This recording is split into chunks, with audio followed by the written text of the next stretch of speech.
From May 16th to the 24th, 2002, members of the National Lawyers Guild traveled throughout the West Bank to investigate allegations of war crimes by the Israeli military against the civilian Palestinian population during its raids of the region in April of the same year.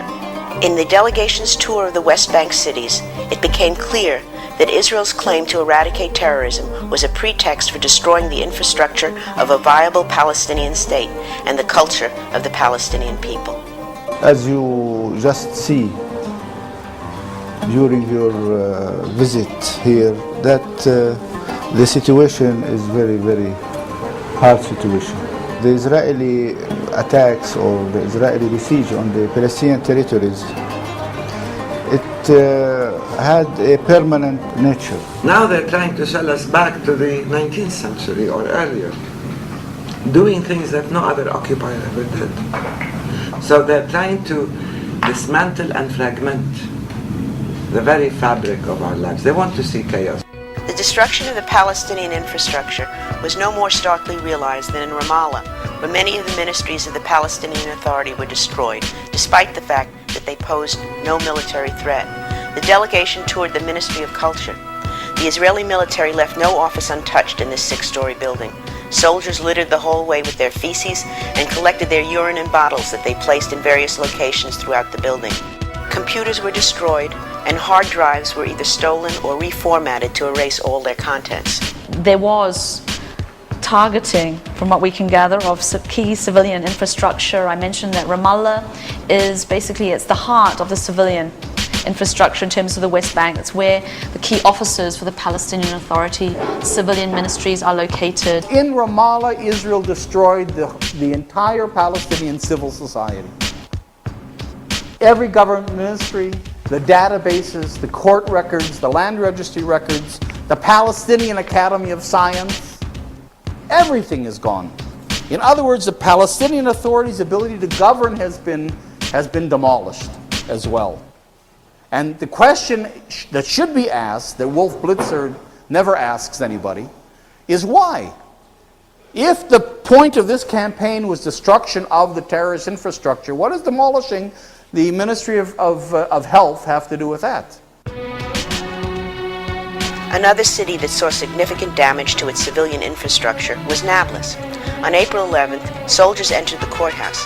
The city was under curfew at the time, so no Palestinians were in the court.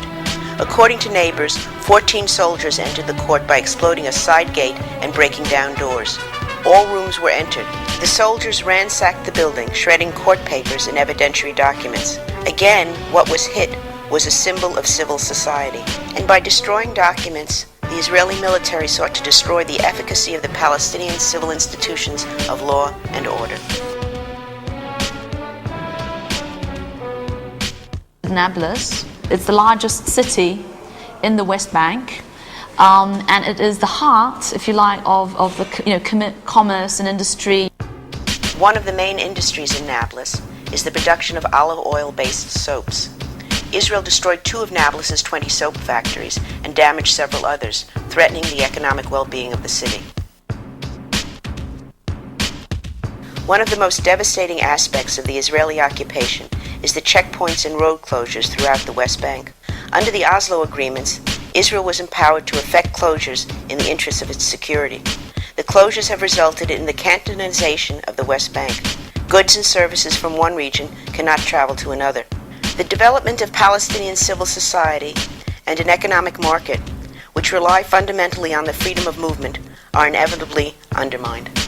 How do you get goods and services from one area to the other? It's not just a question of people, but what if you are in Gaza and you have got various produce that you want to sell in the West Bank? Well, a lot of that was held up in Gaza under security concerns, quote unquote, until basically the produce rotted.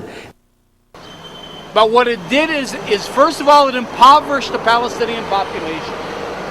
So today, in general, you can't even compare. But the average Palestinian today makes about 1/8 or less of what he made in 1993 when the Oslo peace process began. Israel consistently utilizes its monopoly over the law and legal enforcement to disempower Palestinians and to disregard their basic rights. The use of the rule of law to support the Israeli government's occupation of the West Bank and Gaza Strip prior to the most recent Intifada is well documented. But perhaps one of the greatest challenges to Palestinian autonomy in the region arises out of the legal framework created by the Oslo agreements in the mid-1990s. Often considered the basis for a future peace between Israelis and Palestinians, the Oslo agreements have shown themselves to strip Palestinians of any real authority and autonomy in the region. If you take a look in totem what exactly they were being offered, think about a prison. Or 95% of the prison belongs to the prisoners. You know, their jail cells, their health facilities, their workout centers, their cafeteria. It's the 5% that the prison guards hold on to that allows them to control the prisoners inside. And that's exactly what we have going on here with respect to Camp David. So given what was going on to us after Oslo, and given what happened at Camp David, it doesn't require a whole lot of imagination to see how it didn't take a whole lot to ignite an already very tense and an upsetting situation from the perspective of Palestinians. Negotiations between Israel and the Palestinians have consistently resulted in an effort by Israel to impede the development of a viable Palestinian state. What we were interested in when we sit in negotiations with Israelis are primarily three things: viability, independence, and choice with respect to the refugees. With respect to viability, if you take a look at what they did to the West Bank, they divided it into three separate areas. And coupled with Gaza, you've got a Palestinian state that's comprised of four separate areas. And again, you need Israeli permission to go from one area to another. Because of the division of the West Bank into these three areas, the Palestinian Authority does not have full autonomy in the region, making it impossible for them to maintain order. After Oslo, the number of Jewish settlers in the occupied territories doubled. In addition, Israel has systematically enforced zoning laws restricting the rights of the Palestinians to build on their own property, making it impossible for them to protect their homes and land rights. Most of the land was expropriated by the means of declaring them as a state land, basing on the Ottoman land law that was in force before the occupation. And we showed here that despite the fact that the built-up area of the settlements are very relatively limited, they are 1.7% of all the West Bank, the total area that is in control of the local authorities of the settlement, it's almost 42% of the West Bank. There's also, besides the settlements, 250 miles of these massive bypass roads that have been built all through the West Bank. These are these bypass roads. Each road is 3 to 4 football fields wide, because it's not just the road itself, but it's huge sanitary margins on either side. The roads themselves take up 17% of the West Bank. The government give different economic incentive for people that to move to there, even if they don't have any ideological motivation, just for the means of improving the quality of life, of funding cheaper housing, and reasons like this. So Israel, from 1967, has a policy which can only be described as racist, of trying to maintain a 72%, 28% majority of Jews over Arabs in the city. Now, you can only do that artificially, and that's where house demolitions becomes a part of a whole system. Every new building you see here has a demolition order. Every one of these places, the bulldozer can come at any time to demolish, because this is all zoned as open green space, you see, until a time when they want to build here a Jewish settlement, and then it'll be rezoned, because Israel has control over the zoning processes. Israel is defined as a Jewish state, and then you have different things. You have a declarative level that there are people living here that are citizens of this state, but the state declared that it's not their state. It's the state of other people, even of people who are not citizens. It's the state of one Jew living in the Russia that never came to here more than it's the state of an Arab citizens living here for generations. The delegation spent many hours waiting at checkpoints throughout the West Bank. These checkpoints make it virtually impossible for Palestinians to travel from one region to another. Sometimes, desperate to find work, Palestinians try to circumvent the checkpoints, often with fatal consequences. For example, while the delegation toured the Dheisheh refugee camp near Bethlehem, we learned of the death of Musa Daragma earlier that day. قبل 10 دقائق 10 minutes ago, عامل حاول يتسلل يروح يشتغل بده يجيب خبز لأطفاله. a worker was trying to achieve his work to bring bread to أطلق الجنود عليه النار.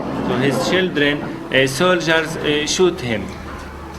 هذا العامل حيتصور في الإعلام This worker will be described in the media إنه هو إرهابي وقاتل وكان هدفه as القتل. a terrorist and he was willing to kill. أنا عشت بالسجن سنوات طويلة. I've been in jail long years. ظروف الحياة هون أصعب من حياة السجن. The kind of life here is more worse than in prison. In addition to the Israeli assault on the Palestinian infrastructure, the delegation saw evidence of specific military targeting of civilians in cities such as Jenin and Nablus.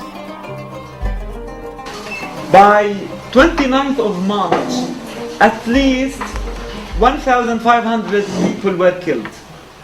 More than 30,000 people were injured. 2,400 of them remain with disability.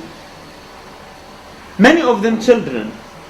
At least 1/4 of all those who were killed were below the age of 18.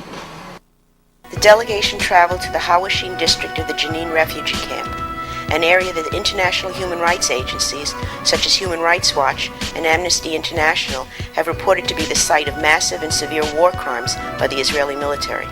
The refugee camp lies outside the main city of Jenin. Here, refugees from 1948 and 1967 made new homes for themselves in the narrow and dusty alleyways of neighborhoods built of bare cinder blocks and cement. What is this bad life, please? Do you feel with us?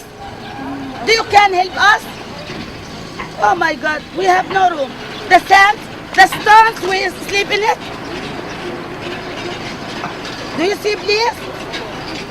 According to Jamal al-Shati, director of the Jenin refugee camp, 150 buildings in the camp were completely destroyed.